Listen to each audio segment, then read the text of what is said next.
Merhaba arkadaşlar, bu videomla birlikte limit, market, stop limit ve hoca emirlerini tüm detaylarıyla öğrenebileceksiniz. Bu emir tiplerini tam anlamıyla öğrenmeden profesyonel bir şekilde alım satım işlemleri yapamazsınız. Bundan dolayı bu konu çok önemli arkadaşlar. Aklınıza takılan herhangi bir şey olursa yorumlara yazabilirsiniz ya da Telegram grubumdan bizzat bana sorabilirsiniz. Şimdi videomuza devam edelim.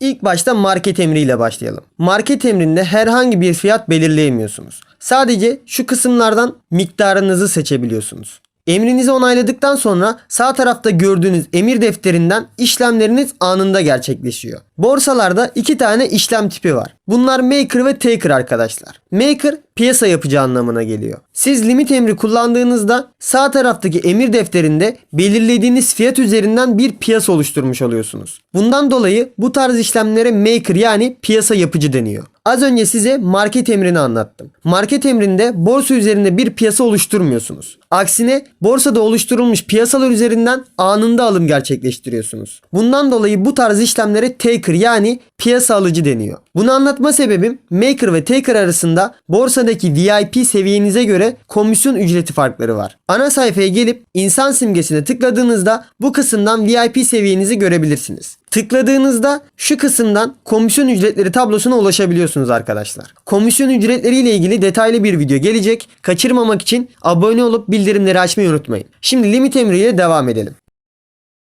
Limit emrinde alıp satmak için şu kısımdan fiyat belirleyebiliyorsunuz. Mesela dolar 14 TL'ye indiğinde bu şekilde 20 liralık alım emri girebilirim. Onayladığımda girdiğim emir hemen sağ taraftaki emir defterinde listeleniyor. Emrim şu anda bekleme aşamasında olduğu için herhangi bir komisyon ücreti ödemedim. Emriniz gerçekleşmediği sürece istediğiniz kadar emir oluşturup iptal edebilirsiniz. Bunların herhangi bir komisyon ücreti yok arkadaşlar. Yalnız limit emrini kullanırken dikkat etmeniz gereken bir husus var. Limit emrinin kullanım amacı kullanıcıya en iyi fiyattan alış ya da satış yaptırmak. Mesela doları şu anda 15 TL olarak kabul edelim. Siz elinizdeki doları limit emriyle 14 TL'den satmaya çalışırsanız Binance zarar etmemeniz için emrinizi piyasa emrine dönüştürür. Yani 14 TL'den değil anında market fiyatından satarsınız. Aynı şekilde alım yaparken de fiyat 15 TL ise siz 16 TL'den almaya çalışırsanız Binance zarar etmemeniz için emrinizi market emrine dönüştürür ve 15 TL'den alırsınız. Umarım mantığını güzelce anlamışsınızdır. Çünkü bu hatalı yöntemi stop limit emrinde kullanmak bizim için karlı olabiliyor arkadaşlar. Şimdi detaylı olarak stop limit emrine bakalım.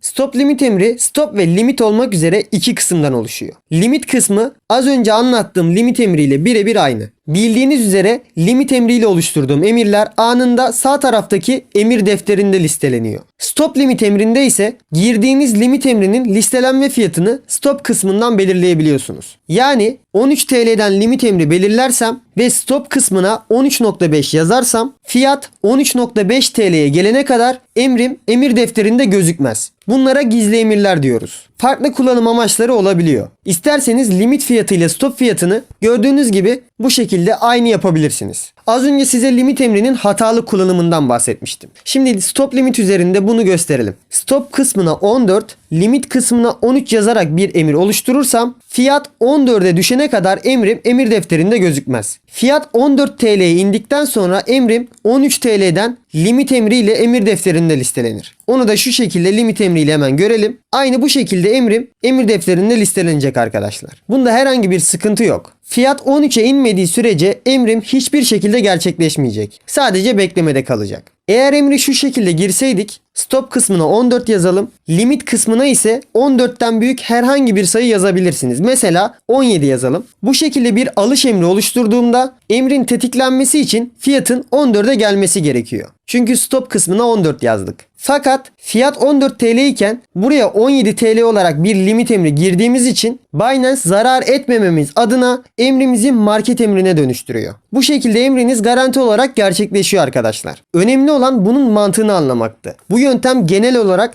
destek ve direnç noktalarında kullanılıyor. Bu tarz emirlere de kârı al, zararı durdur emirleri deniyor. Anlamadığınız bir nokta varsa Telegram'dan bana sormayı unutmayın. Şimdi hoca emrine geçelim.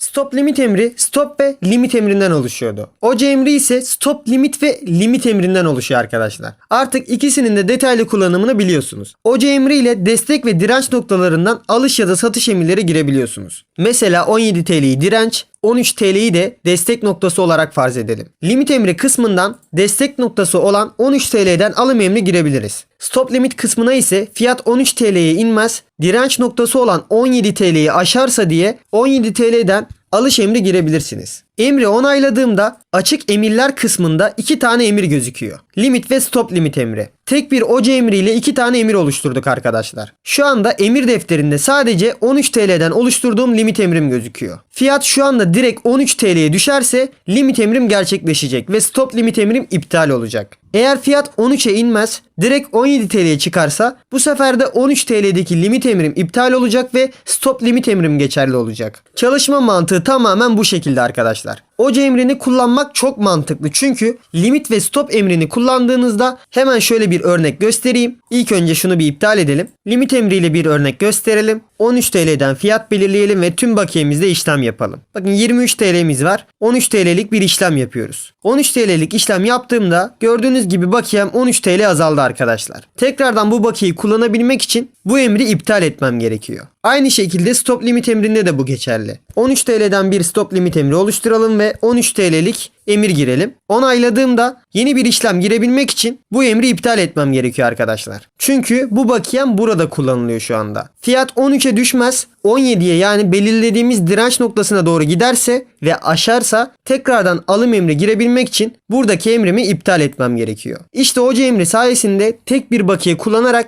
2 emri aynı anda girebiliyorsunuz arkadaşlar. Bu şekilde onayladığımda 2 emri aynı anda girmiş oluyorum. Artık profesyonel bir şekilde spot piyasasında alım satım işlemleri yapabilirsiniz. Öğrendiklerimizi pekiştirmek için bir sonraki videomda bu emir tipleri ile ilgili canlı işlemler yapacağım. Videoları kaçırmamak için abone olmayı unutmayın. Hoşça kalın.